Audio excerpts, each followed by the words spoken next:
Systematic investment plan SIP എന്ന് പറഞ്ഞാൽ എന്താണ് എന്നുള്ളതിനെ പറ്റി നമ്മൾ ധാരാളം വീഡിയോ ചെയ്തിട്ടുണ്ടെങ്കിലും ആളുകൾക്ക് സംശയം മാറുന്നില്ല. SIP എന്ന് പറഞ്ഞിട്ടുണ്ടെങ്കിൽ തുടർച്ചയായിട്ട് വളരെ കാര്യക്ഷമമായിട്ട് ഒരു കൃത്യമായിട്ടുള്ള ഫ്രീക്വൻസിയിൽ ഒരു കൃത്യമായിട്ടുള്ള എമൗണ്ട് റിപ്പീറ്റഡ് ആയിട്ട് ഇൻവെസ്റ്റ് ചെയ്യുന്ന ഒരു മെക്കാനിസത്തിൽ തന്നെയാണ് SIP എന്ന് പറയുക. നമുക്ക് SIP ഏത് കാര്യത്തിൽ വേണമെങ്കിൽ ചെയ്യാം. റിക്കറിംഗ് ഡെപ്പോസിറ്റുകൾ എന്ന് പറഞ്ഞിട്ടുള്ള പോസ്റ്റ് ഓഫീസിലും ബാങ്കിലും ഉള്ള നിക്ഷേപങ്ങൾ SIP ആണ്. അതുപോലെ PPF നമ്മൾ ഓരോ മാസവും ഇടുന്നുണ്ടെങ്കിൽ അതൊരു തരം SIP ആണ്. നമ്മൾ സ്വർണം എല്ലാ മാസവും ഓരോ ഗ്രാം വെച്ച് ഒരു പ്രത്യേക ദിവസം വാങ്ങുന്നുണ്ടെങ്കിൽ അത് സ്വർണത്തിലുള്ള SIP ആണ്. അങ്ങനെ എല്ലാത്തിലും SIP എന്ന് പറഞ്ഞ ഒരു അപ്രോച്ച് നമുക്ക് ഉപയോഗിക്കാമെങ്കിലും SIP ഫേമസ് ആയിട്ടുള്ളത് മ്യൂച്വൽ ഫണ്ടുകളുടെ ഇൻവെസ്റ്റ്മെന്റിന്റെ ഭാഗത്തിലാണ്.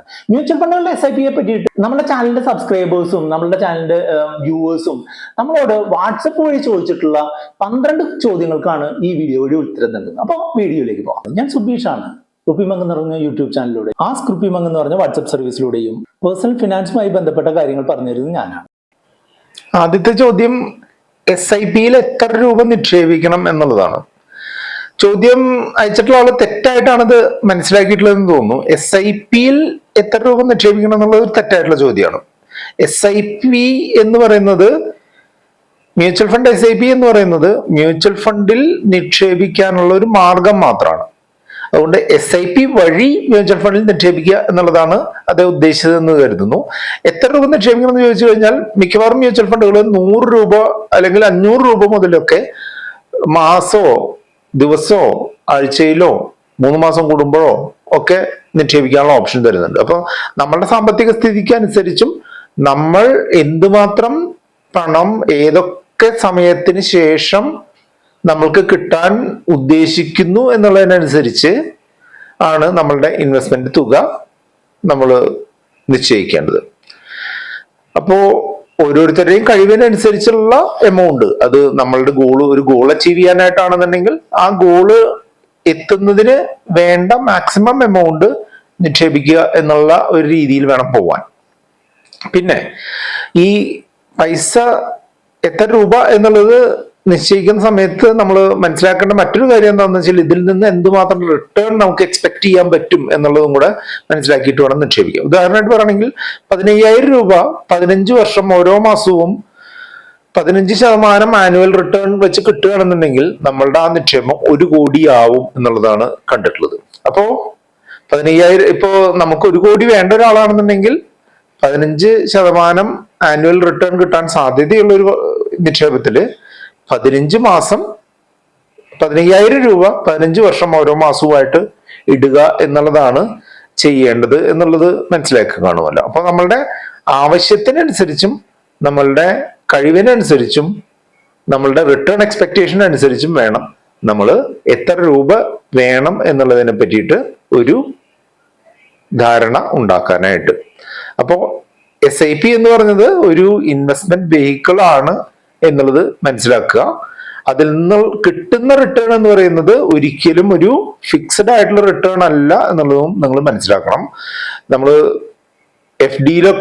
ബാങ്ക് FDയിലൊക്കെ നമ്മൾ ഇട്ട പൈസ ഒരു കാരണവശാലും നഷ്ടപ്പെടില്ല. അതിൽ നിന്ന് ഇൻട്രസ്റ്റ് എന്തായാലും കിട്ടുകയും ചെയ്യും. അതുപോലെ ഒരിക്കലും മേളിലേക്ക് മാത്രം പോകുന്ന ഒരു സംഗതി അല്ല മ്യൂച്വൽ ഫണ്ടിലെ നിക്ഷേപങ്ങൾ എന്നുള്ളത് കൊണ്ട് തന്നെ SIPയിൽ ഇടുന്ന പൈസ അല്ലെങ്കിൽ SIP വഴി മ്യൂച്വൽ ഫണ്ടിൽ ഇടുന്ന പൈസ നമ്മൾ ഒരു കാൽക്കുലേറ്റഡ് റിസ്കിനെ ബേസ് ചെയ്തുകൊണ്ട് വേണം നമ്മൾ ഇടാനായിട്ട് എന്നുള്ളതാണ്. അതാണ് ഒരു കൺവെൻഷണൽ ഡെപ്പോസിറ്റും ഒരു SIP രീതിയിലുള്ള മ്യൂച്വൽ ഫണ്ട് നിക്ഷേപവും തമ്മിലുള്ള പ്രധാനപ്പെട്ട വ്യത്യാസം. SIP വഴി നിക്ഷേപിച്ചാൽ ഉള്ള പ്രധാനപ്പെട്ട നേട്ടങ്ങൾ എന്തൊക്കെയാണെന്നാണ് അടുത്ത ചോദ്യം. വളരെ നല്ലൊരു ചോദ്യമാണ്. എൻ്റെ ഒരു വ്യൂവില് SIP വഴി നിക്ഷേപിച്ചാലുള്ള ഏറ്റവും പ്രധാനപ്പെട്ട നേട്ടം എന്ന് പറഞ്ഞിട്ടുണ്ടെങ്കിൽ നമ്മൾക്ക് നമ്മളുടെ ശമ്പളമോ അല്ലെങ്കിൽ നമ്മുടെ വരുമാനത്തിനനുസരിച്ച് നമുക്കത് ക്രമീകരിക്കാം എന്നുള്ളതാണ്. മിക്കവാറും ആളുകൾ മാസശമ്പളം ഉള്ള ആളുകളാണെന്നുണ്ടെങ്കിൽ മാസം ശമ്പളം കിട്ടിക്കഴിഞ്ഞ് ഇമ്മീഡിയറ്റ് ആയിട്ട് നമുക്ക് നമ്മുടെ SIPകൾ ഡിഡക്റ്റ് ആവുന്ന രീതിയിൽ നമുക്ക് ക്രമീകരിക്കാം. അതേപോലെ ആഴ്ചയിൽ വരുമാനം കിട്ടുന്ന ആളാണെന്നുണ്ടെങ്കിൽ നമുക്കിപ്പോൾ എല്ലാ തിങ്കളാഴ്ചയും നമുക്ക് SIP വഴി പൈസ ഡിഡക്ട് ചെയ്യുന്ന രീതിയിൽ ചെയ്യാം. അപ്പോൾ ദിവസ വരുമാനക്കാരാണെങ്കിൽ നമുക്ക് ഓരോ ദിവസവും നമ്മുടെ SIP വഴി ഡിഡക്ട് ചെയ്യുന്ന രീതിയിൽ ചെയ്യാം. അപ്പൊ നമ്മളുടെ ആവശ്യത്തിനനുസരിച്ച് നമുക്കത് അഡ്ജസ്റ്റ് ചെയ്യാൻ പറ്റും എന്നുള്ളതാണ് ഒന്നാമത്തെ പ്രത്യേകത. രണ്ടാമത്തേത്, ഈ SIP വഴി നമ്മൾ പല സമയങ്ങളിൽ ചെറിയ ചെറിയ എമൗണ്ടുകളാണ് ഇടുന്നത് എന്നുള്ളത് കൊണ്ട് തന്നെ ഏറ്റവും ഉയർന്ന ഒരു മാർക്കറ്റ് കണ്ടീഷനിൽ നമ്മളുടെ പൈസ ബ്ലോക്ക് ആവുകയോ അല്ലെങ്കിൽ നമ്മളുടെ പൈസ ഒരു വളരെയധികം തുക ഒറ്റയടിക്ക് നിക്ഷേപിക്കപ്പെടുകയോ ചെയ്യുന്നില്ല എന്നുള്ളത് ഒരു റിസ്ക് ഒഴിവാക്കുന്ന ഒരു സംഗതിയാണ്. അതായത് എപ്പോഴും നമ്മളുടെ പൈസ ആവറേജ് ചെയ്യപ്പെട്ടുകൊണ്ടിരിക്കും എന്നുള്ളതാണ്. അതായത് 100 രൂപയ്ക്ക് നമ്മൾ SIP എടുക്കുകയാണ്, ഇതിന്റെ മാർക്കറ്റ് വില 10 രൂപയാണ് എന്നുണ്ടെങ്കിൽ നമുക്ക് 10 യൂണിറ്റ് കിട്ടും. അത് 20 രൂപയായിട്ട് ഇതിന്റെ യൂണിറ്റ് വില വർദ്ധിച്ചു കഴിഞ്ഞാൽ നമുക്ക് 5 യൂണിറ്റ് കിട്ടുള്ളൂ. വീണ്ടും ഇത് 10 രൂപയായിട്ട് ഇതിന്റെ NAV കുറഞ്ഞു കഴിഞ്ഞാൽ വീണ്ടും നമുക്ക് 10 യൂണിറ്റും കൂടെ കിട്ടും. അങ്ങനെ നമ്മൾക്ക് വില കൂടുന്നതിനനുസരിച്ച് കുറവ് യൂണിറ്റുകളും വില കുറയുന്നതിനനുസരിച്ച് കൂടുതൽ യൂണിറ്റുകളും ഓട്ടോമാറ്റിക്കായിട്ട് കിട്ടുക എന്നുള്ളതാണ് ഇതിന്റെ രണ്ടാമത്തെ ഒരു ഗുണം. ഇതിന്റെ ഓട്ടോമാറ്റിക് ആയിട്ടുള്ള പ്രവർത്തനമാണ് ഇതിന്റെ അടുത്ത ഏറ്റവും ഒരു അഡ്വാൻറ്റേജ് ആയിട്ട് ഞാൻ കാണുന്നത്. നമ്മളൊന്നും അറിയണ്ട, നമ്മളത് ഒരു പ്രാവശ്യം സെറ്റപ്പ് ചെയ്ത് കഴിഞ്ഞാൽ നമ്മൾക്ക് ആ ഇൻവെസ്റ്റ്മെന്റ് ഓട്ടോമാറ്റിക്കായിട്ട് നടന്നുകൊള്ളൂ. ഈ ഓട്ടോമാറ്റിക്കായിട്ട് നടക്കുന്നത് നല്ലതാണെന്ന് പറയാൻ കാരണം എന്താണെന്ന് വെച്ചാൽ, നമ്മൾ മിക്കവാറും എല്ലാ ആളുകളും ഒരു ഫിനാൻഷ്യൽ കാര്യങ്ങൾ വരുമ്പോൾ എന്തെങ്കിലുമൊക്കെ ഒഴിവൊഴിവ് പറഞ്ഞ് ഒഴിഞ്ഞു പോകുന്ന ഒരു സംഗതിയാണ്. അപ്പോൾ ഓട്ടോമാറ്റിക്കായിട്ട് അതങ്ങ് പണം ബാങ്കിൽ നിന്ന് പിടിച്ച് പോവുകയാണെന്നുണ്ടെങ്കിൽ ആ കാര്യം കൃത്യമായിട്ട് നടക്കും എന്നുള്ളതാണ് ഇതിന്റെ ഏറ്റവും പ്രധാനപ്പെട്ട ഗുണം. അപ്പൊ ഒരു ഡിസിപ്ലിൻഡ് ആയിട്ടുള്ള ഒരു ഇൻവെസ്റ്റ്മെന്റിന് വേണ്ടിയിട്ടുള്ള വളരെ നല്ല ഒരു ഇൻവെസ്റ്റ്മെന്റ് മെത്തേഡാണ് ഈ മ്യൂച്വൽ ഫണ്ട് SIPകൾ.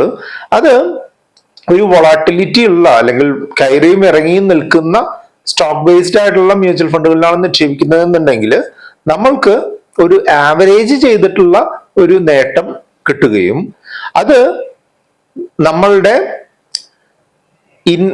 ഇൻകം കിട്ടുന്ന സമയത്തിനനുസരിച്ച് അഡ്ജസ്റ്റ് ചെയ്തുകൊണ്ട് കൂട്ടുകയോ കുറയ്ക്കുകയോ അതിന്റെ സമയം മാറ്റുകയോ ഒക്കെ ചെയ്യാം എന്നുള്ള ഒരു ഫ്ലെക്സിബിലിറ്റിയും കൂടെ ഉണ്ട് എന്നുള്ളതാണ് ഈ SIP വഴി നിക്ഷേപിക്കുമ്പോൾ ഉള്ള നേട്ടങ്ങളായിട്ട് ഞാൻ കാണുന്നത്. മ്യൂച്വൽ ഫണ്ട് SIP എങ്ങനെ വർക്ക് ചെയ്യുന്നു എന്നുള്ളതാണ് അടുത്തൊരു ചോദ്യം. മ്യൂച്വൽ ഫണ്ട് SIP എങ്ങനെ വർക്ക് ചെയ്യുന്നു എന്ന് പറയുന്നതിന് മുൻപായിട്ട് നമ്മളൊരു SIP വർക്ക് ചെയ്യിക്കണമെന്നുണ്ടെങ്കിൽ നമ്മൾ പ്രധാനമായിട്ടും 4 കാര്യങ്ങൾ നമ്മൾ പറഞ്ഞു കൊടുക്കണം. ഒന്ന്, ഏത് മ്യൂച്വൽ ഫണ്ട് സ്കീമിൽ നമ്മൾ നിക്ഷേപിക്കാൻ ഉദ്ദേശിക്കുന്നു. രണ്ടാമത്തേത്, എത്ര രൂപ നമ്മൾ നിക്ഷേപിക്കാൻ ഉദ്ദേശിക്കുന്നു. മൂന്നാമത്തേത്, എത്ര കാലയളവ് കൂടുമ്പോൾ നമ്മൾ നിക്ഷേപിക്കാൻ ഉദ്ദേശിക്കുന്നു. അതായത് ഡെയിലി ആണോ, മന്ത്ലി ആണോ, വീക്ക്ലി ആണോ, ക്വാർട്ടർലി ആണോ എന്നുള്ളത്. നാലാമത്തേത്, ഏത് ദിവസം അല്ലെങ്കിൽ ഏത് സമയത്ത് എന്നുള്ളതാണ്. അതായത് ഇപ്പോ മന്ത്ലി ആണെങ്കിൽ 1-ാം തീയതി ആണോ, 2-ാം തീയതി ആണോ, വീക്ക്ലി ആണെങ്കിൽ സൺഡേ ആണോ, മൺഡേ ആണോ, അങ്ങനെ ഉള്ള കാര്യങ്ങളാണ് നമ്മൾ മനസ്സിലാക്കി അല്ലെങ്കിൽ അത് പറഞ്ഞു കൊടുത്താലാണ് SIP വർക്ക് ചെയ്യാനായിട്ട് സ്റ്റാർട്ട് ചെയ്യുക. അപ്പൊ നമ്മൾ ഉദാഹരണമായിട്ട് പറയുകയാണെന്നുണ്ടെങ്കിൽ SBI ബ്ലൂ ചിപ്പ് എന്ന് പറഞ്ഞിട്ടുള്ള ഒരു ഫണ്ടില് 10,000 രൂപ എല്ലാ മാസവും 5-ാം തീയതി നമ്മൾ ഇൻവെസ്റ്റ് ചെയ്യുന്നു എന്നുള്ള രീതിയിലുള്ള SIP ആണ് എന്നുണ്ടെങ്കിൽ നമ്മൾക്ക് എല്ലാ മാസവും 5-ാം തീയതി നമ്മളുടെ ബാങ്ക് അക്കൗണ്ടിൽ നിന്ന് ഈ 10,000 രൂപ പിൻവലിക്കുകയും അത് മ്യൂച്വൽ ഫണ്ട് കമ്പനിയുടെ ബാങ്ക് അക്കൗണ്ടിലേക്ക് മാറ്റുകയും ചെയ്യും. ആ മ്യൂച്വൽ ഫണ്ട് കമ്പനിയുടെ ബാങ്ക് അക്കൗണ്ടിൽ ആ ദിവസം 3 മണിക്ക് മുൻപാണ് പൈസ എത്തിയിട്ടുള്ളത് എന്നുണ്ടെങ്കിൽ ഓരോ ദിവസവും വൈകിട്ട് NAV അല്ലെങ്കിൽ അതിന്റെ യൂണിറ്റ് വില കാൽക്കുലേറ്റ് ചെയ്യുന്നുണ്ട്. ആ പൈസ എത്തുന്ന അന്നത്തെ വൈകിട്ടത്തെ യൂണിറ്റ് വിലയ്ക്ക് അനുസരിച്ച് നമ്മൾക്ക് യൂണിറ്റുകൾ അലോക്കേറ്റ് ചെയ്യും. ഉദാഹരണമായിട്ട് പറയുകയാണെങ്കിൽ ഏപ്രിൽ 5-ാം തീയതി 10,000 രൂപ എന്റെ ബാങ്ക് അക്കൗണ്ടിൽ നിന്ന് പിൻവലിക്കപ്പെട്ടു. അത് അന്ന് ഉച്ചയ്ക്ക് ഒരു 2 മണിയായപ്പോൾ മ്യൂച്വൽ ഫണ്ട് കമ്പനിയുടെ അക്കൗണ്ടിൽ എത്തി എന്നുണ്ടെങ്കിൽ ഈ അന്ന് വൈകിട്ട് ഒരു 6 മണിയൊക്കെ ആവുമ്പോൾ മ്യൂച്വൽ ഫണ്ടിന്റെ ഒരു കണക്കെടുപ്പുണ്ട്. അതില് എത്ര രൂപയാണ് അന്നത്തെ യൂണിറ്റ് വില എന്നുള്ളൊരു കണക്കുണ്ടാവും. അന്ന് വന്നിട്ടുള്ള യൂണിറ്റ് വില 50 രൂപയാണ് എന്നുണ്ടെങ്കിൽ ഈ 10,000 രൂപയെ 50 കൊണ്ട് ഡിവൈഡ് ചെയ്തിട്ടുള്ള 200 യൂണിറ്റുകൾ ആണ് നമുക്ക് കിട്ടുക. ആ 200 യൂണിറ്റുകൾ നമ്മളുടെ മ്യൂച്വൽ ഫണ്ട് ഫോളിയോയിലേക്ക് SBI ബ്ലൂ ചിപ്പിലേക്ക് എന്ന് പറഞ്ഞുകൊണ്ട് 500 യൂണിറ്റുകൾ ക്രെഡിറ്റ് ആയതായിട്ട് കാണിക്കും. അങ്ങനെയാണ് ഈ SIP-കൾ വർക്ക് ചെയ്യുന്നത്. SIP കൊണ്ടുള്ള നേട്ടങ്ങൾ എന്താണെന്നാണ് ചോദിക്കുന്നത്. SIP വഴിയുള്ള മ്യൂച്വൽ ഫണ്ട് നിക്ഷേപങ്ങളിൽ ഏകദേശം ഒരു 20 വർഷത്തോളം നിക്ഷേപിക്കുന്ന ഒരാൾ എന്നുള്ള നിലയ്ക്ക് എനിക്ക് വന്നിട്ടുള്ള നേട്ടങ്ങൾ ഞാൻ പറഞ്ഞുതരാം. എനിക്ക് എൻ്റെ ഇൻവെസ്റ്റ്മെന്റ് സിസ്റ്റമാറ്റിക് ആക്കി മാറ്റാനായിട്ട് സാധിച്ചു എന്നുള്ളതാണ്. അതായത് നമ്മളൊരു ഗോളിന് വേണ്ടി നിക്ഷേപിക്കുമ്പോൾ നമ്മൾ ഇത്ര രൂപ വെച്ച് ഇത്ര കാലം ഈ ഒരു ഫണ്ട് ഇത്ര നേട്ടത്തിൽ പ്രവർത്തിച്ചു കഴിഞ്ഞാൽ എനിക്ക് ഇത്ര രൂപ കിട്ടും എന്നുള്ള ഒരു കണക്ക് കൂട്ടലോടുകൂടി കൃത്യമായിട്ട് മുന്നോട്ട് പോകാനായിട്ട് സാധിച്ചു എന്നുള്ളതാണ് ഏറ്റവും പ്രധാനപ്പെട്ട ഗുണം. രണ്ടാമത്തെ ഗുണം എന്താന്ന് വെച്ചാൽ എനിക്ക് ഒരു ഡിസിപ്ലിൻ ഉണ്ടാക്കാനായിട്ട് സാധിച്ചു എന്നുള്ളതാണ്. അതായത് കൃത്യമായിട്ട് നിക്ഷേപം അതിന്റെ കാര്യക്ഷമതയോടുകൂടി കൃത്യമായിട്ട് സമയാസമയങ്ങളിൽ നിക്ഷേപിക്കാനായിട്ട് സാധിച്ചു എന്നുള്ളതാണ് രണ്ടാമത്തെ പ്രത്യേകത. മൂന്നാമത്തേത് ഏറ്റവും ഓപ്റ്റിമൈസ്ഡ് ആയിട്ട് എൻ്റെ പണത്തെ ഉപയോഗിക്കാനായിട്ട് സാധിച്ചു എന്നുള്ളതാണ്. അതായത് എനിക്കിപ്പോ സാലറി 1 ലക്ഷമാണ് എന്നുണ്ടെങ്കിൽ ഞാൻ കൃത്യമായിട്ട് പറഞ്ഞിട്ടുണ്ട് ഒരു 50,000 രൂപ കൃത്യമായിട്ട് ഇന്ന SIP-കളിൽ വഴി ഇന്ന മ്യൂച്വൽ ഫണ്ടുകളിൽ ഇടണം എന്നുള്ള ഒരു പ്ലാനും പദ്ധതിയുമായിട്ട് പോകുന്നത് കൊണ്ട് തന്നെ വളരെ കൃത്യമായിട്ട് എൻ്റെ കാര്യങ്ങളുമായിട്ട് ഇൻവെസ്റ്റ്മെന്റ് കാര്യങ്ങളുമായിട്ട് മുന്നോട്ട് പോകുന്നതിനായിട്ട് എന്നെ ഹെൽപ്പ് ചെയ്തിട്ടുണ്ട്. മറ്റൊന്നെന്താന്ന് വെച്ചാൽ പലരും എന്നെ പോലുള്ള പലരും പല കാര്യങ്ങളും ഇങ്ങനെ മറന്നു പോകുന്ന ഒരു ശീലമുണ്ട്. ഇൻവെസ്റ്റ്മെന്റിന്റെ കാര്യമൊക്കെ പ്രത്യേകിച്ച് ആളുകൾ മറന്നു പോകും.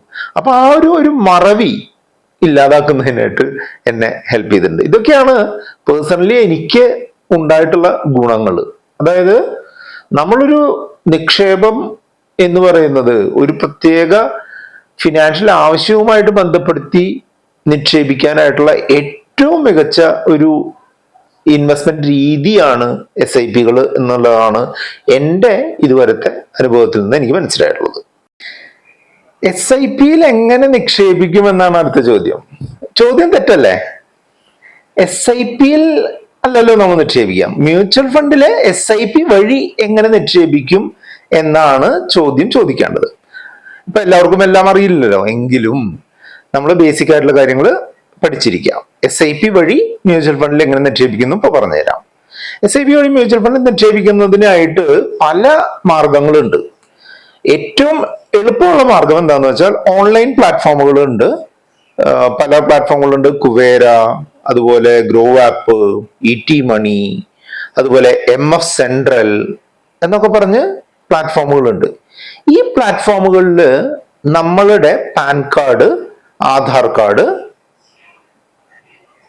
ഓൺലൈൻ ബാങ്കിങ് ഉള്ള ഒരു അക്കൗണ്ട്, ഇത്രയും കാര്യങ്ങൾ ഉപയോഗിച്ചുകൊണ്ട് നമ്മൾക്ക് രജിസ്റ്റർ ചെയ്ത് കഴിഞ്ഞിട്ടുണ്ടെന്നുണ്ടെങ്കിൽ നമ്മളുടെ KYC എന്ന് പറഞ്ഞ പ്രോസസ്സ് കംപ്ലീറ്റ് ചെയ്യുകയും ആ KYC പ്രോസസ്സ് കംപ്ലീറ്റ് ചെയ്ത് കഴിഞ്ഞാൽ നമ്മൾക്ക് എത്ര വേണമെങ്കിലും മ്യൂച്വൽ ഫണ്ട് ഏത് സമയത്തും ചേരാനായിട്ട് സാധിക്കും എന്നുള്ളതാണ് ഈ സാധാരണ ഇന്ത്യക്കാരന്റെ ഒരു കാര്യം പറയുകയാണെങ്കിൽ ചെയ്യാനുള്ളത്. വിദേശ ഇന്ത്യക്കാരന്റെ കാര്യം പറയുകയാണെങ്കിൽ SIP ചേരുന്നതിന് ചെറിയ ഒരു അഡീഷണൽ സ്റ്റെപ്പുകളുണ്ട്. ആ അഡീഷണൽ സ്റ്റെപ്പുകൾ മനസ്സിലാക്കുന്നതിനായിട്ട് നമ്മളുടെ വാട്സപ്പ് നമ്പർ ആയിട്ടുള്ള 8848030018 നിങ്ങൾക്ക് ജോയിൻ ചെയ്യാം. അതാണ് ഓൺലൈനായിട്ട് ചെയ്യാനുള്ള ഓപ്ഷൻ. വളരെ എളുപ്പത്തിൽ നിങ്ങൾക്ക് ജോയിൻ ചെയ്യാം കേട്ടോ. ഇനി മറ്റൊരു ഓപ്ഷൻ എന്ന് പറഞ്ഞിട്ടുണ്ടെങ്കിൽ മ്യൂച്വൽ ഫണ്ടിന്റെ ഓഫീസിൽ ചെല്ലുക, അല്ലെങ്കിൽ ക്യാംസ് അല്ലെങ്കിൽ കാർവി പോലുള്ള ഓഫീസുകളിൽ ചെല്ലുക. അവിടെ ഫോമുകൾ ഫില്ല് ചെയ്ത് കൊടുത്ത് നമ്മളുടെ ഒരു ക്യാൻസൽഡ് ചെക്ക് കൊടുത്ത് ആധാറിന്റെയും പാൻ കാർഡിന്റെയും കോപ്പികൾ കൊടുത്തുകൊണ്ട് നമ്മൾക്ക് ഫോം ഫില്ല് ചെയ്തുകൊണ്ട് നമുക്ക് ചെയ്യാനായിട്ട് സാധിക്കും. ഇതല്ലാന്നുണ്ടെങ്കിൽ മൂന്നാമത്തെ ഒരു ഓപ്ഷൻ എന്ന് പറഞ്ഞിട്ടുണ്ടെങ്കിൽ അത്ര പ്രിഫേർഡ് ആയിട്ടുള്ള അത്ര നല്ല ഓപ്ഷൻ ആയിട്ട് എനിക്ക് തോന്നുന്നില്ല. അത് മ്യൂച്വൽ ഫണ്ട് ഡിസ്ട്രിബ്യൂട്ടർമാർ വഴി ചേരുന്നതാണ്. മ്യൂച്വൽ ഫണ്ട് ഡിസ്ട്രിബ്യൂട്ടർമാർ വഴി ചേരുമ്പോൾ കുഴപ്പം എന്താ? ഡിസ്ട്രിബ്യൂട്ടർമാര് 1% കമ്മീഷൻ നമ്മളുടെ അടുത്ത് നിന്ന് എടുക്കുമെന്നുള്ളതാണ് അതിന്റെ ഒരു പ്രശ്നം. അപ്പോ 3 തരത്തിൽ നമുക്ക് ചെയ്യാം: ഓൺലൈനായിട്ട്, ഓഫീസ് വഴി, ഡിസ്ട്രിബ്യൂട്ടർമാർ വഴി. ഏറ്റവും എളുപ്പവും ഏറ്റവും ലാഭകരവുമായിട്ട് ചെയ്യുന്നത് ഓൺലൈൻ പ്ലാറ്റ്ഫോമുകളുമായിട്ടുള്ള പ്ലാറ്റ്ഫോമുകൾ വഴി ചെയ്യുന്നതാണ്. ഡയറക്റ്റ് ആയിട്ടുള്ള ഫണ്ടുകളിൽ ചെയ്യുന്നതിനായിട്ടുള്ള ഏറ്റവും നല്ല ഓപ്ഷൻ അതാണ്. അടുത്ത ചോദ്യം വളരെ മികച്ചൊരു ചോദ്യമാണ്: SIP regular or direct? SIP ചെയ്യുമ്പോൾ റെഗുലറിൽ ആണോ ഡയറക്റ്റ് ആയിട്ടാണോ ചെയ്യേണ്ടത് എന്നാണ് ചോദിക്കുന്നത്. റെഗുലർ എന്ന് പറഞ്ഞിട്ടുണ്ടെങ്കിൽ ഞാൻ നേരത്തെ പറഞ്ഞല്ലോ, മ്യൂച്വൽ ഫണ്ട് ഡിസ്ട്രിബ്യൂട്ടർമാര് ചേർത്തുന്ന ഫണ്ടുകളെയാണ് റെഗുലർ ഫണ്ടുകൾ എന്ന് പറയുക. നമ്മൾ നേരിട്ട് ചേരുന്നതിനെയാണ് ഡയറക്റ്റ് എന്ന് പറയുക. അപ്പോ ഡിസ്ട്രിബ്യൂട്ടർമാരുടെ കമ്മീഷനുള്ള ഫണ്ടുകൾ ഏതായിരിക്കും? റെഗുലർ ആയിരിക്കും. നമ്മൾക്ക് കമ്മീഷൻ കൊടുക്കാതെ നേരിട്ട് നമ്മളും മ്യൂച്വൽ ഫണ്ട് കമ്പനിയും തമ്മിൽ നേരിട്ടുള്ള ഇടപാട് എവിടെയായിരിക്കും? ഡയറക്റ്റിലായിരിക്കും അല്ലെ. അപ്പൊ അതുകൊണ്ട് തന്നെ നമ്മൾക്ക് ലാഭം കിട്ടുന്നതിനുള്ള ഏറ്റവും നല്ല ഏർപ്പാട് എന്ന് പറഞ്ഞിട്ടുണ്ടെങ്കിൽ ഡയറക്റ്റ് ഫണ്ടുകളാണ്. അതുകൊണ്ട് തന്നെ നമ്മൾ ചേരേണ്ടത് എന്തു വന്നാലും ഡയറക്റ്റ് ഫണ്ടുകളിലാവാനായിട്ട് ശ്രദ്ധിക്കുക. കാരണം എന്താണെന്ന് വെച്ചാൽ ഇപ്പോൾ നല്ല ഫണ്ടുകൾ കണ്ടുപിടിക്കാനും നമ്മളുടെ ആവശ്യങ്ങൾക്ക് അനുസരിച്ച് എങ്ങനെ ചെയ്യണം എന്നുള്ളത് മനസ്സിലാക്കിക്കാനുള്ള ധാരാളം ഇൻഫർമേഷനുകൾ റുപ്പിമംഗ അടക്കമുള്ള ഓൺലൈൻ സോഴ്സുകളിൽ നിന്ന് നിങ്ങൾക്ക് ലഭിക്കും. ആ ഇൻഫർമേഷൻ എല്ലാം കിട്ടിക്കഴിഞ്ഞിട്ടും നിങ്ങൾ മറ്റൊരു ഏജന്റിന്റെ അടുത്ത് പോയി അവർക്ക് കമ്മീഷൻ കൊടുത്തുകൊണ്ട് ചേരേണ്ട കാര്യമുണ്ടോ എന്ന് എനിക്ക് തോന്നുന്നില്ല. അപ്പോ ഇനി അതല്ല, നിങ്ങൾക്കൊരു ഹാൻഡ് ഹോൾഡിങ് ആവശ്യമുണ്ട്, നിങ്ങൾക്കൊരു സപ്പോർട്ട് ആവശ്യമുണ്ട്, നിങ്ങളുടെ ബ്രോക്കർ ഒരു ജെന്യുവിൻ ആയിട്ടുള്ള നല്ല ഫണ്ടുകൾ നിങ്ങളുടെ ആവശ്യങ്ങൾ മനസ്സിലാക്കിക്കൊണ്ട് സജസ്റ്റ് ചെയ്യാൻ കേപ്പബിലിറ്റി ഉള്ള ഒരാളാണെന്നുണ്ടെങ്കിൽ അങ്ങനെ ചെയ്യുന്നതുകൊണ്ട് തെറ്റില്ല. പക്ഷെ ഇപ്പോഴത്തെ അവസ്ഥയിൽ റുപ്പിമംഗ് പോലുള്ള സോഴ്സുകളിൽ ഉള്ള ഒരു സപ്പോർട്ട് വഴി നിങ്ങൾക്ക് ചേരാം. അതൊരു പേഴ്സണലൈസ്ഡ് ആയിട്ടുള്ള സപ്പോർട്ട് വേണമെന്നുണ്ടെങ്കിൽ ഞങ്ങളുടെ വാട്സ്ആപ്പ് നമ്പർ ആയിട്ടുള്ള 8848030018 നിങ്ങൾക്ക് കോൺടാക്ട് ചെയ്യാവുന്നതാണ്. SIP ഗ്രോത്ത് ഓർ IDCW എന്നുള്ളതാണ് അടുത്ത ചോദ്യം. അതായത് മ്യൂച്വൽ ഫണ്ട് SIPകൾ ചേരുമ്പോൾ ഗ്രോത്ത് എന്ന് പറഞ്ഞ ഓപ്ഷനാണോ IDCW എന്ന് പറഞ്ഞ ഓപ്ഷനാണോ സെലക്ട് ചെയ്യണമെന്നാണ് ഒരു സബ്സ്ക്രൈബർ ചോദിച്ചിട്ടുള്ളത്. ഗ്രോത്ത് എന്ന് പറയുന്ന ഓപ്ഷനാണ് മിക്കവാറും എല്ലാവരും സെലക്ട് ചെയ്യേണ്ടത് എന്നാണ് എൻ്റെ അഭിപ്രായം. കാരണം എന്താണെന്ന് വെച്ചാൽ ഗ്രോത്ത് എന്ന് പറഞ്ഞിട്ടുണ്ടെങ്കിൽ ഈ മ്യൂച്വൽ ഫണ്ടുകളിൽ കുറെ സ്റ്റോക്കുകളുടെ ഒരു കളക്ഷനാണ് മിക്കവാറും ഇക്വിറ്റി മ്യൂച്വൽ ഫണ്ടുകൾ എന്നുള്ളത് അറിയാമല്ലോ. ആ സ്റ്റോക്കുകൾ വാങ്ങുമ്പോഴും വിൽക്കുമ്പോഴും ഒക്കെ കിട്ടുന്ന ലാഭവും അതുമായിട്ട് ബന്ധപ്പെട്ടിട്ടുള്ള ലാഭങ്ങളെല്ലാം തന്നെ മറ്റുള്ള സ്റ്റോക്കുകൾ വാങ്ങി നമ്മളുടെ ക്യാപിറ്റൽ കൂട്ടുന്നതിനായിട്ട് ഉപയോഗിക്കുന്നു എന്നുള്ളതാണ് ഗ്രോത്ത് എന്നുള്ളത് കൊണ്ട് ഉദ്ദേശിക്കുന്നത്. IDCW എന്ന് പറഞ്ഞിട്ടുണ്ടെങ്കിൽ മുൻപത്തെ ഡിവിഡൻഡ് എന്ന് പറയുന്ന ഒരു ഓപ്ഷനാണ് IDCW എന്നുള്ള രീതിയിൽ മാറിയിട്ടുള്ളത്. അതിന്റെ ഫുൾ ഫോം എന്താണെന്ന് വെച്ചാൽ income distribution cum capital withdrawal എന്നുള്ളതാണ്. അതായത് നമ്മൾക്ക് ഈ ഫണ്ട് ഒരു പീരിയോഡിക് ഇന്റർവെൽസിൽ, ചിലപ്പോൾ 1 മാസം കൂടുമ്പോഴാവാം, 3 മാസം കൂടുമ്പോഴാവാം, ആ ഒരു സമയത്ത് ഒരു നിശ്ചിത തുക ഈ ഓരോ യൂണിറ്റിനും ഒരു ലാഭവിഹിതം പോലെ കൊടുക്കുക എന്നുള്ളതാണ്. പക്ഷെ അത് ആക്ച്വലി പറഞ്ഞാൽ ഇതിന്റെ ലാഭവിഹിതമല്ല. ആ ഒരു നിശ്ചിത തുക ഉണ്ടാക്കുന്നതിനായിട്ട് ഒന്നുകിൽ അതിന്റെ അസറ്റുകൾ വിറ്റോ അല്ലെങ്കിൽ അതിന്റെ ലാഭം എടുത്തോ ഒക്കെ ചെയ്യുന്ന പരിപാടിയാണ് ഈ IDCW. അപ്പോൾ IDCW ഓപ്ഷനാണ് നമ്മൾ ചേരുന്നതെങ്കിൽ മിക്കവാറും അതിന്റെ വില, യൂണിറ്റ് വില കാര്യമായിട്ടൊന്നും അങ്ങനെ കൂടില്ല. അതേസമയം ഗ്രോത്തിലാണെന്നുണ്ടെങ്കിൽ നമ്മളുടെ യൂണിറ്റിന്റെ വില ഓരോ ദിവസം കഴിയുന്തോറും മാർക്കറ്റിന്റെ പോക്കിനനുസരിച്ച് കൂടിക്കൊണ്ടിരിക്കും എന്നുള്ളതാണ്. അപ്പോൾ നമ്മളൊരു ലോങ് ടേമിലേക്ക് ഒരു വെൽത്ത് ബിൽഡ് ചെയ്യാനായിട്ട് ചെയ്യുന്ന ഇൻവെസ്റ്റ്മെന്റുകൾ എപ്പോഴും ഗ്രോത്ത് എന്ന് പറഞ്ഞ ഓപ്ഷനിൽ വേണം ചെയ്യാൻ എന്നുള്ളതാണ് എൻ്റെ അഭിപ്രായം. ഏത് ഫണ്ടിലാണ് SIP ചെയ്യേണ്ടത് എന്നുള്ളതാണ് അടുത്ത ചോദ്യം.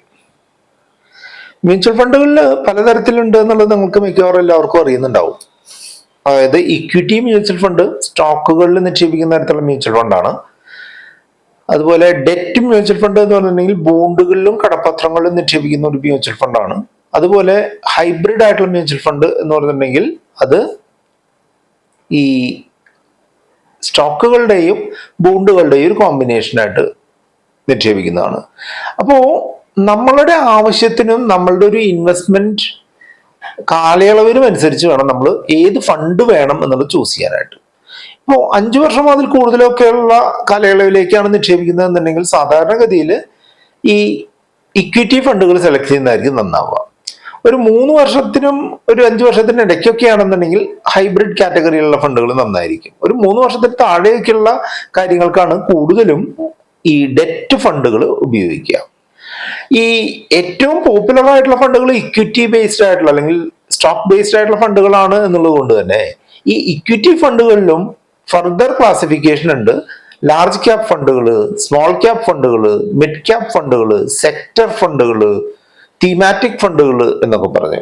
ഇത് എല്ലാം അതാത് കാര്യങ്ങൾക്കായിട്ട് ഉപയോഗിക്കേണ്ട തരത്തിലുള്ള ഫണ്ടുകളാണ്. ഉദാഹരണമായിട്ട് പറയുകയാണെങ്കിൽ ലാർജ് ക്യാപ് കമ്പനികളിൽ കൂടുതൽ നിക്ഷേപിക്കുന്ന ഫണ്ടുകളെയാണ് ലാർജ് ക്യാപ് ഫണ്ടുകൾ എന്ന് പറയുക.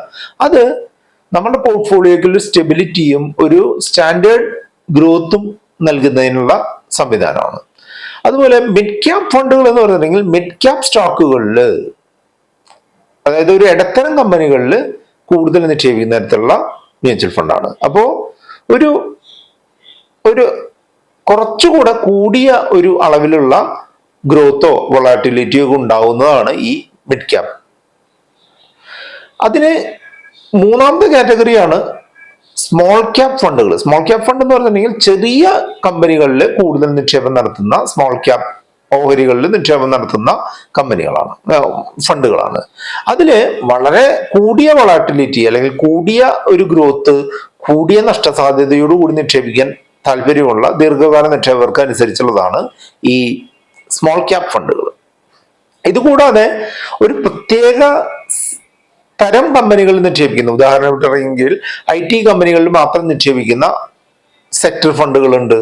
അതുപോലെ പ്രത്യേക തീമുകൾ, അതായത് ഹലാലായിട്ടുള്ള നിക്ഷേപം ഒരു തീമാണ്, ആ ഒരു തീമിനനുസരിച്ച് നിക്ഷേപിക്കുന്ന ഫണ്ടുകളുണ്ട്.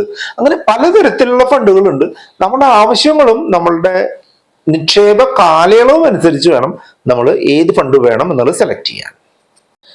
SIP ആണോ ലംസം ആണോ നല്ലത് എന്നാണ് അടുത്തൊരു ചോദ്യം. വളരെ നല്ലൊരു ചോദ്യമാണ്.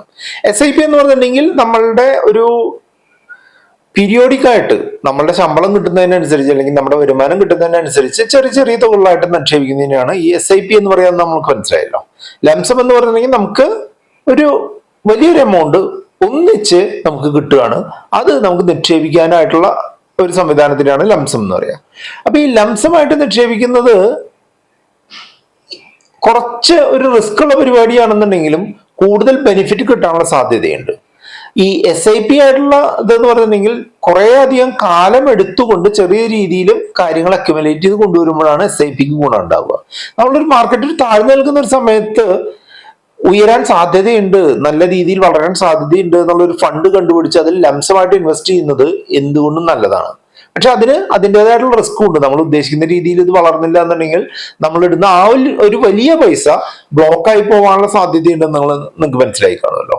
അപ്പോൾ അങ്ങനെ ഒരു റിസ്ക് കൂടുതലുള്ള ഒരു രീതി ആണ് ലംസം നിക്ഷേപം.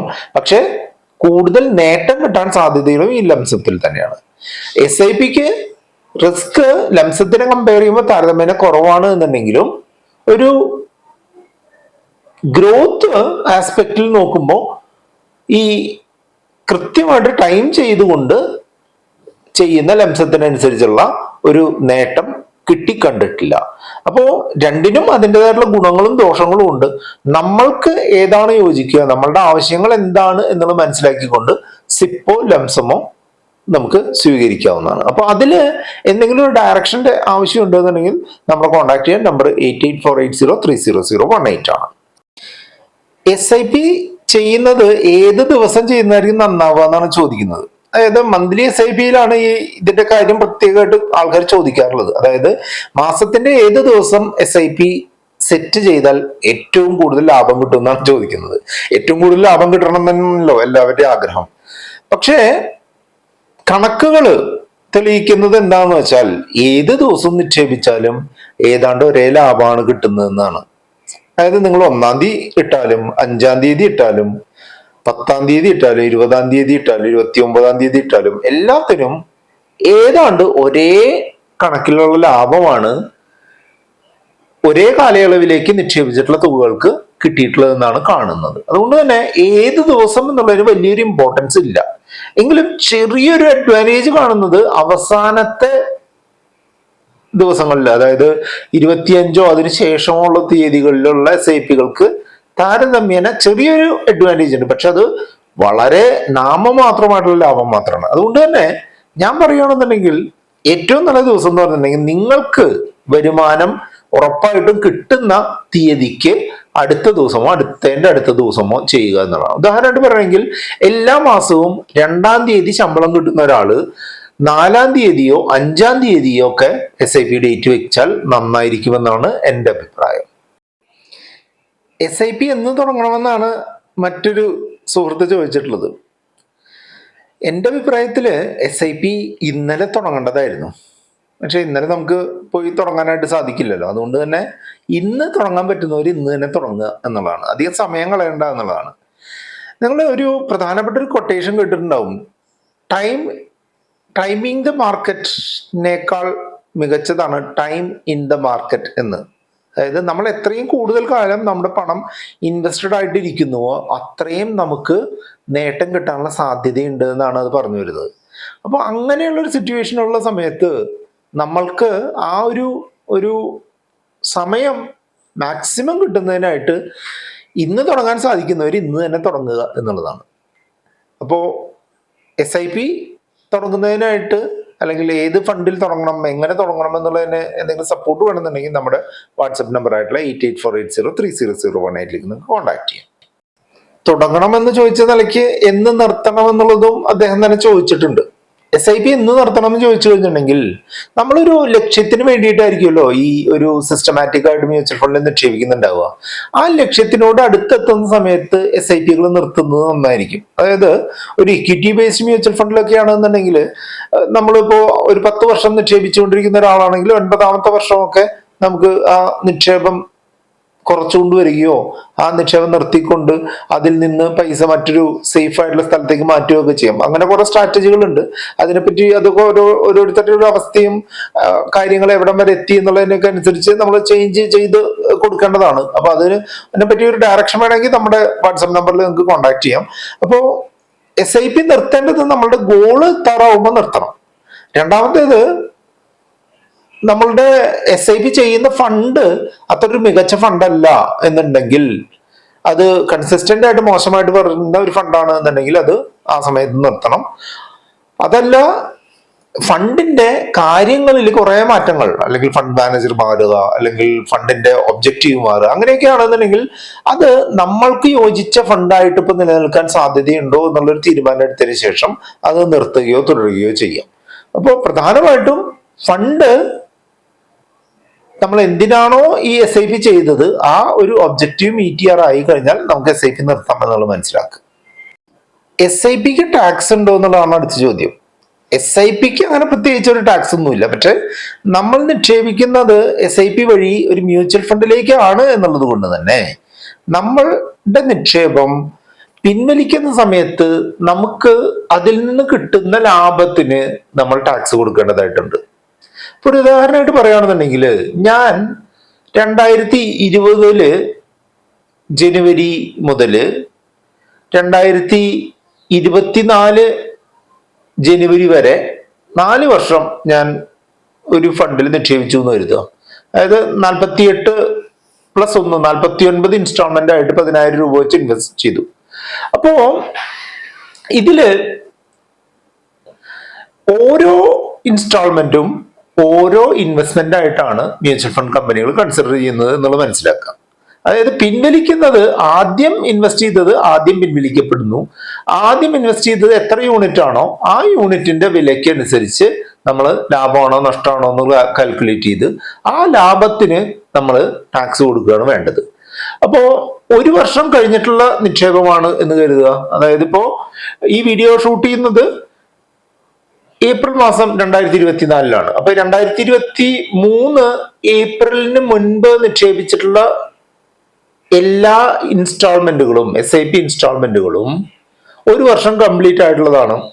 അപ്പോ ആ ഒരു 37-38 ഇൻസ്റ്റാൾമെന്റുകളിൽ നമ്മൾ പിൻവലിക്കുന്ന തുകയുടെ ലാഭത്തിന്റെ പാർട്ടിന്റെ 10% നമ്മൾ ടാക്സ് കൊടുക്കാൻ ബാധ്യസ്ഥരാണ്. ഇപ്പോ ആ 38 ഇൻസ്റ്റാൾമെന്റ് ആയിട്ട് 3,80,000 രൂപ നമ്മൾ ഇൻവെസ്റ്റ് ചെയ്തു. നമുക്ക് കിട്ടിയത് ഒരു ഉദാഹരണമായിട്ട് പറയുകയാണെങ്കിൽ 5 ലക്ഷമാണെന്ന് കരുതാം. 3,80 ഇൻവെസ്റ്റ് ചെയ്തിട്ട് 5 ലക്ഷം കിട്ടിക്കഴിഞ്ഞാൽ 1,20 ലാഭം. ആ 1,20ന്റെ 10%, അതായത് 12,000 രൂപയാണ് നമ്മൾ ലോങ് ടേം ക്യാപിറ്റൽ ഗെയിൻ എന്നുള്ള രീതിയിൽ കൊടുക്കേണ്ടി വരിക. അത് കഴിഞ്ഞിട്ടുള്ള തുകകൾ ഈ കഴിഞ്ഞ ഏപ്രിൽ മുതൽ ഈ ജനുവരി വരെയുള്ള ബാക്കിയുള്ള ഒരു 8 ഇൻസ്റ്റാൾമെന്റുകൾ നമ്മൾ പിൻവലിക്കുമ്പോൾ ഒരു 80,000 രൂപയാണെന്ന് കരുതുക. അത് പിൻവലിച്ചപ്പോൾ നമുക്ക് കിട്ടിയത് ഒരു 1,00,000 രൂപ നമുക്ക് കിട്ടി എന്ന് കരുതുക. ആ 80,000 രൂപ നിക്ഷേപിച്ചിട്ട് 1,00,000 രൂപ കിട്ടിയത് ഒരു വർഷത്തിനുള്ളിൽ നിക്ഷേപിച്ചിട്ടുള്ള ഇൻവെസ്റ്റ്മെന്റുകളാണ്, ഒരു 8 ഇൻസ്റ്റാൾമെന്റുകളിലായിട്ടാണ് എന്നുണ്ടെങ്കിൽ ആ 8 ഇൻസ്റ്റാൾമെന്റുകൾ ഷോർട്ട് ടേം ക്യാപിറ്റൽ ഗെയിനിന്റെ പരിധിയിൽ വരുന്നതാണ്, ചെറിയ കാലയളവിലേക്ക് വന്നിട്ടുള്ളതാണ് എന്നുള്ളതുകൊണ്ട് ലാഭമായിട്ട് കിട്ടിയിട്ടുള്ള 20,000 രൂപയുടെ 15%, അതായത് 3,000 രൂപ നമ്മൾ ടാക്സ് ആയിട്ട് കൊടുക്കണം. അതാണ് അതിന്റെ കാൽക്കുലേഷൻ. അപ്പോൾ ഞാൻ പറഞ്ഞു വന്നത് എന്താന്ന് വെച്ചാൽ, മ്യൂച്വൽ ഫണ്ടിലേക്ക് ഇൻവെസ്റ്റ് ചെയ്യുന്ന രീതിയായിട്ടുള്ള SIP-കളിലെ ഇൻസ്റ്റാൾമെന്റുകൾ ഓരോ ഇൻസ്റ്റാൾമെന്റും ഓരോ ഇൻവെസ്റ്റ്മെന്റ് ആണെന്നും ആ ഓരോ ഇൻവെസ്റ്റ്മെന്റിനും കിട്ടുന്ന ലാഭം എത്ര സമയത്തിന് ശേഷം കിട്ടി എന്നുള്ളതിനനുസരിച്ച് കൂടുതൽ കാലമായിട്ടുള്ള, ഒരു വർഷത്തിന് കൂടുതലാണെന്നുണ്ടെങ്കിൽ അതിന്റെ ലാഭത്തിന്റെ 10%, ഒരു വർഷത്തിന് കുറവാണെന്നുണ്ടെങ്കിൽ ലാഭത്തിന്റെ 15%, ലോങ് ടേമും ഷോർട്ട് ടേമുമായിട്ടുള്ള ക്യാപിറ്റൽ ഗെയിൻ ടാക്സ് എന്നുള്ള രീതിയിൽ നിങ്ങൾക്ക് കൊടുക്കേണ്ടതായിട്ട് വരും എന്നുള്ളതാണ് SIP-യുമായിട്ട് ബന്ധപ്പെട്ടുള്ള ടാക്സേഷൻ പറയുന്നത്. കൂടുതൽ എന്തെങ്കിലും അറിയാണെങ്കിൽ വീഡിയോക്ക് കമന്റുകളായിട്ട് രേഖപ്പെടുത്താം. വീഡിയോ ലൈക്ക് ചെയ്യാനും കമന്റ് ചെയ്യാനും കൂട്ടുകാരും ഷെയർ ചെയ്യാനും മറക്കരുത്.